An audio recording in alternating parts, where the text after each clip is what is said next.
Окуялар менен коштолду. 28 жана 30 апрелде мелдешке катышуу үчүн Кыргызстандан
өздөштүргөн жаш мекендешибиз бар экенин көпчүлүгү биле бербесе керек. Жалал Абад шаарынын 7 жаштагы тургуну Нурмухамед легендарлуу Брюс Линин өзгөчө ыкмаларын туура аткарып, Орусиянын биринчи телеканалынын өзгөчө өнөрлүү балдарга арналган Лучший всех теледолбоорунун каарманы болуп келди. Кичинекей спортчу учурда каратэ-до менен машкат. Нурмухамед кыргыз элинин намысын коргоп, туусун желбиреткен, кыргыз элинин керегине жараган мыкты спортчу болооруна шек жок.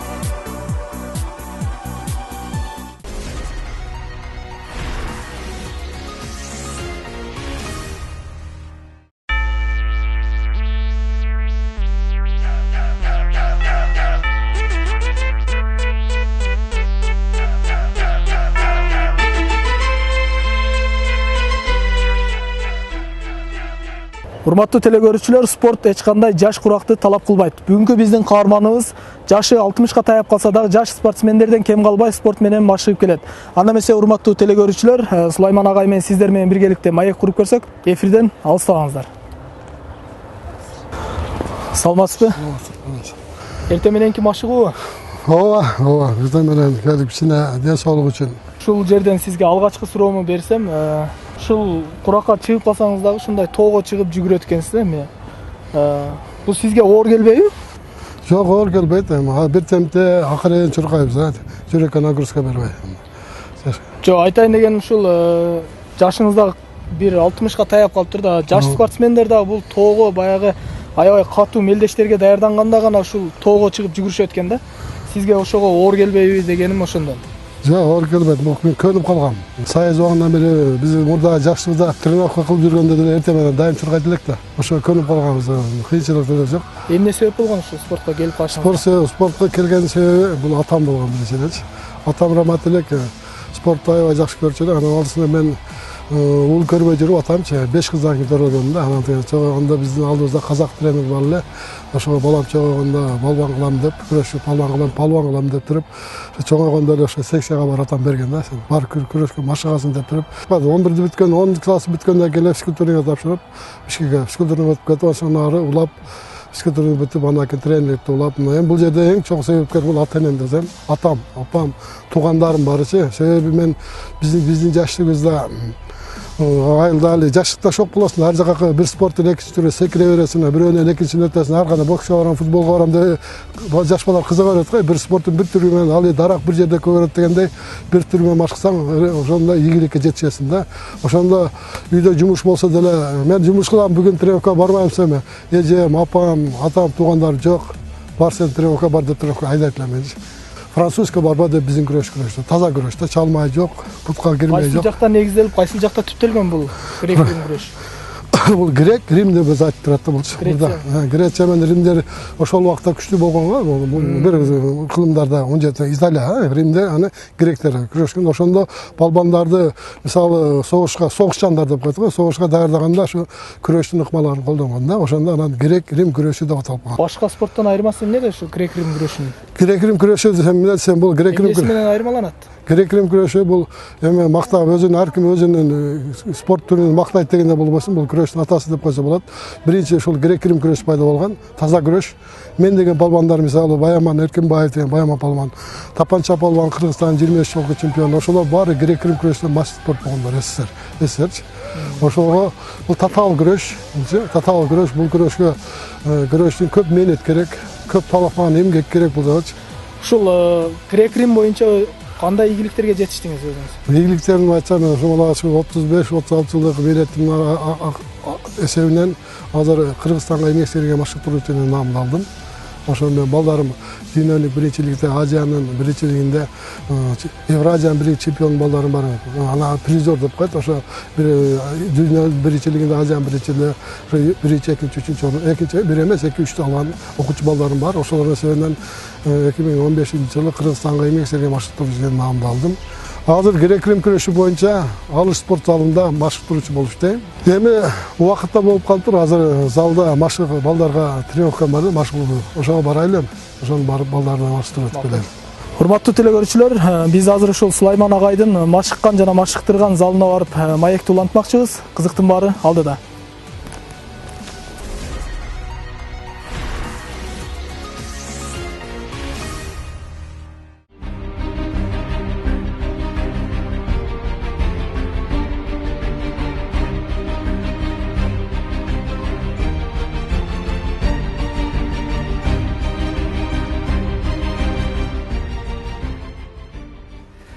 Акыркы жылдары Сулайман агай өзүнүн баардык күчүнү ушул машыктырууга берип, акыркы 3-4 жылдардын ичинде мына жаштар арасында былтыр Таиландда 3-чү орунду алды, азиялык биринчиликте. Жаштар арасында Индияда быйыл өткөн Азия биринчилигинде 3-чү орунду алды. Мындай айтканда ийгиликтери чоң. Биз Сулайман агай менен бактанабыз, ага ийгилик каалайбыз. Заслуженный тренер ушуга жетишти. Бул чоң эмгек. Ийгилик каалайм агайга.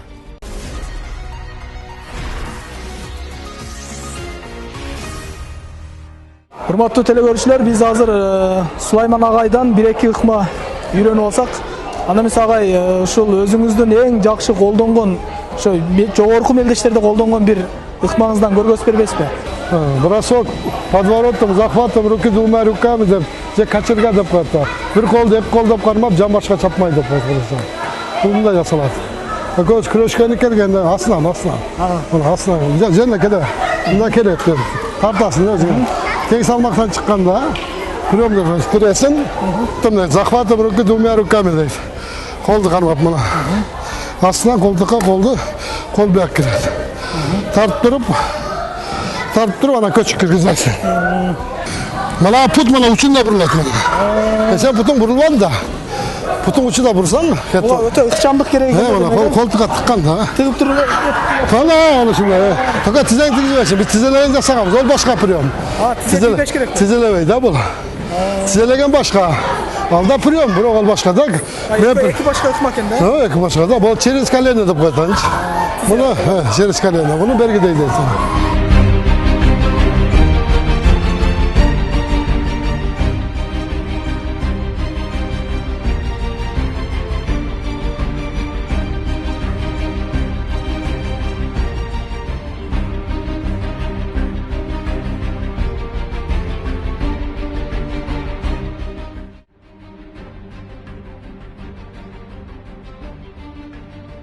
Негизи бул Сулайман агайда биз чоң ойуп калгандан кийин машыктык. Агайдын бизге берген жардамы бул машыктыруучулукка үйлөттү, жаш балдар менен иштешке үйрөттү, жана көп тармактуу көп тренерлер менен аркылуу кош алып жүрүп тааныштырды.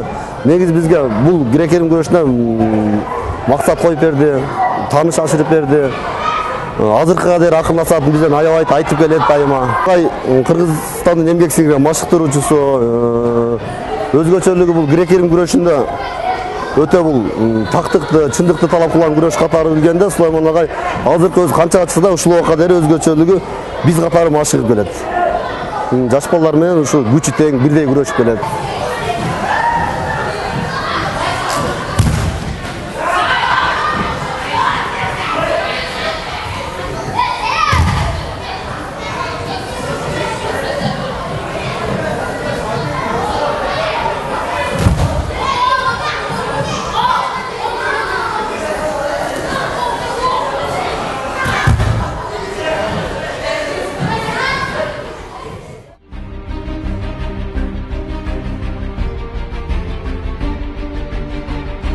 Мен Сулайман агайды кесиптешик катары жакындан билип тааныйм. Агайдын өзгөчөлүгү, машыктыруучулук, чеберчилиги абдан жакшы. Анткени окуучулары көптөгөн ийгиликтерге жетишишти. Ал эми өзү тууралуу айта турган болсом, жакынкы жылдарда катуу ооруп, катуу кыйналды. Бирок оорудум деп жатып калбастан машыгуусун күчөтүп, ооруну машыгуунун негизинде жеңип кетти. Учурда ден соолугу бекемделип, алдыда ардагерлер арасында мелдештерге катышам деп турган учуру. Чынында Сулайман агай тууралуу айта берсек түгөнгүс. Кыргызстанда өз орду бар спортчу десек болот, дейт Алыш спорт комплексинин директору.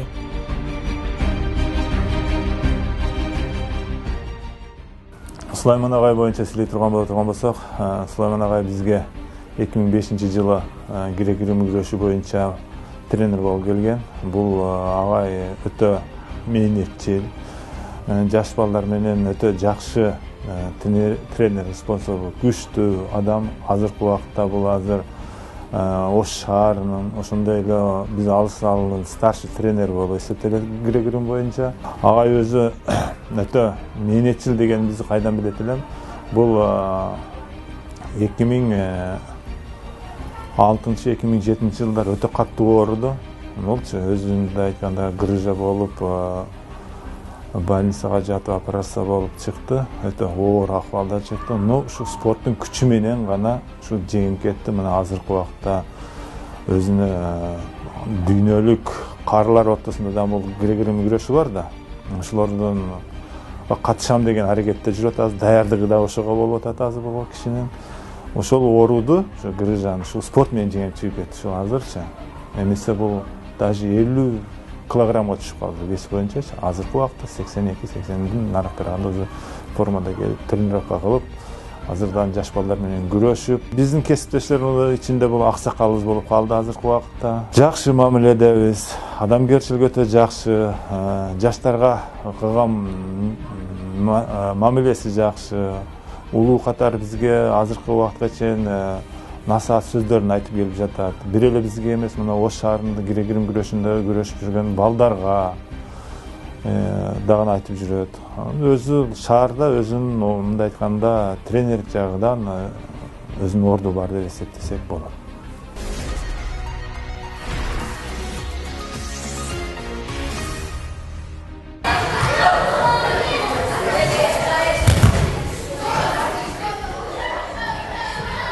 Агай, ушу айтсаңыз, сиз үчүн спортсмен деген кандай адам болуш керек? Спортсмен деген бул кандай десем, спортсмен деген бул таза адам болуш керек, чынчыл, эр жүрөк, мекенчил, ден соолугу чың, акыл өстүү, ушундай жигиттер болуш керек. Азыр кээ-бир спортсмендер бар да, баягы бир аз спортко катышып алып эле көчөдө ар кандай жоруктарды жасаган. Ошолорго көз карашыңыз кандай? Алар спортсмен эмес, алар спортсмендер андай болбойт. Спортсмендер андай жака барбайт да. Алар өздөрү спортсмен, аларды мен спортсмен деп айтпайм аларчы. Алар просто эмелеп коет, байбек деп коет. Ошо өздөрүнчө эле. Ошентип эле спортсмен эмес алар. Көчөдө чыгып өзүнүн күчүн, спортсмен адам күчүн көчөдө көрсөтпөйт. Ал так күчүнү только ошо спорттон көрсөтөт, ошол жакшы жактар. Сиздин кесиптешиңиз айтып калды да, бул Сулайман агай аябай өжөр, өзүнүн бир аз ден соолугу начар болгондуктан ушу спорт менен алектенип атып, ден соолугун чыңдады. Жакында дагы ошол спорттук мелдештерге катышкан атат. Ушул жашы өтүп калганына карабай деди. Ушул тууралуу айтып кетсеңиз. Бул эми жакшы, мыкты спортсмен болуш үчүн биринчи өжөр болуш керек. Өжөр болбосоң ийгиликке жетишпейсиң. Бир айткан максатка жетиш керек, өжөрлөнүп жүрүп жетиш керек ошол. Менде бул касиет бар деп эсептейм. Бул спорттун бул жакында мен бул балдар айтканда ооруп калып, белден операция болгом да, ооруп калгандан кийин движение жасаба деп, кыймылдаба деп, мында кыймылдачмын да, кыймылдабай коюп 3 жыл жүргөндө салмагым 105 кг чыгып кетти. Патинген буун байлай албай калдым, кыймылдай албайчы. Белден операция болгондон кийин уже кыймылдабай деп, мүмкүнчүлүк белге нагрузка бербеш керек экен. Андан кийин карасам болбойт эле, анан өзөлөр токто дедим да, токтотуп туруп, кайра спорт менен машыга баштадым, чуркап, күндө 6,5-7 километр чуркайм, сөзсүз күндө. Анан приемдарды отработка кылам. 2 жыл болду уже кайрадан баштап калмадым. Ветерандар арасында дүйнөнүн биринчилигине барам деген ниетим бар. Былтыр барам деп жылып кетип жетишпей калдым. Былтыр октябрда деген сентябрга жылып кетип Финляндияда бара албай калдым. Быйыл эми аракет кылабыз барышка, даярданып атабыз ошого. Анан кийинки жылы бизде ысык көлдө болот дегенде болуп атат, ошондо ветерандар арасында дүйнөнүн биринчилиги. Ошого барам. Быйыл же эмки жылы сөзсүз барышка аракет кылабыз да.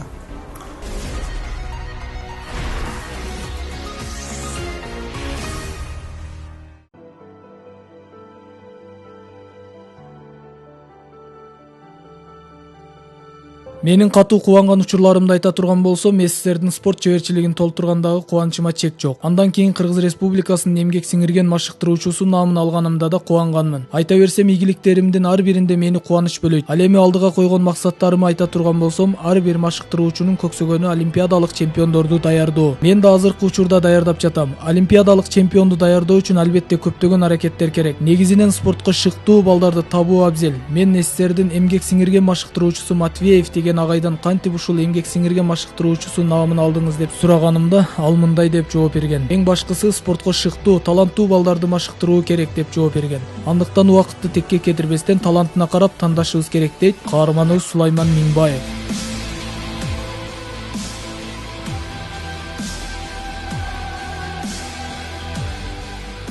Биринчи кубанган нерсем спорт чеберинин наамын толтурганымда, андан кийин Кыргызстанга эмгек сиңирген машыктыруучу деген наамды алганга. Себеби бул наамды алыш үчүн мээнет керек. Анан бул Кыргызстанда бул наамды алгандары 350 адам экен, Кыргызстан боюнча бул. Анан Ош грек-рим күрөшү боюнча Ошто Ош областы боюнча деле экөөбүз. Бул менин акыркы суроом. Ошо биздин телекөрүүчүлөргө, жалпы телекөрүүчүлөргө айтсаңыз, келечекте кандай максаттарыңыз бар? Алдыга койгон максаттарыңыз тууралуу бөлүшүп кетсеңиз. Любой тренердин максаты бул олимпиаданын чемпионун даярдаш деген да, мындайча. Ар бир тренердин мээнети, максаты, ошо ниети ушу олимпиаданын чемпионун даярдасам деген ниет болот. Ошол мен да негизги максатым ушу олимпиаданын чемпиону же призерун жок дегенде даярдайм деп ушу эмектенип жатам, ушу баларды даярдашка аракет кылам. Бул эми олимпиаданын чемпионун даярдаш үчүн көп деген мээнет керек. Андан тышкары финансы деп коет, акча болуш керек, өкмөттөн поддержка болуш керек, акчаны бериш керек, акча табыш керек, жүгүрүш керек. Андан тышкары талант болуш керек. Бир преживальскийде мен мастер спорта заслуженный ал электе бир тренер бар эле, Матвеев деген, союз убагында 20 мастер спорту даярдаган эмгек сиңирген машыктыруучу. Ошол агайыма жолугуп, агай, сиз кантип ушундай ийгиликтерге жетип ушундай заслуженный алдыңыз десем, Сулайман дейт, бул главный талант издеш керек дейт. Талант издешибиз керек. Ошондой таланттар жолугуп калса, Кудай кааласа, олимпиада чемпионун даярдайбыз деген ниетим бар. Ошол ниетим.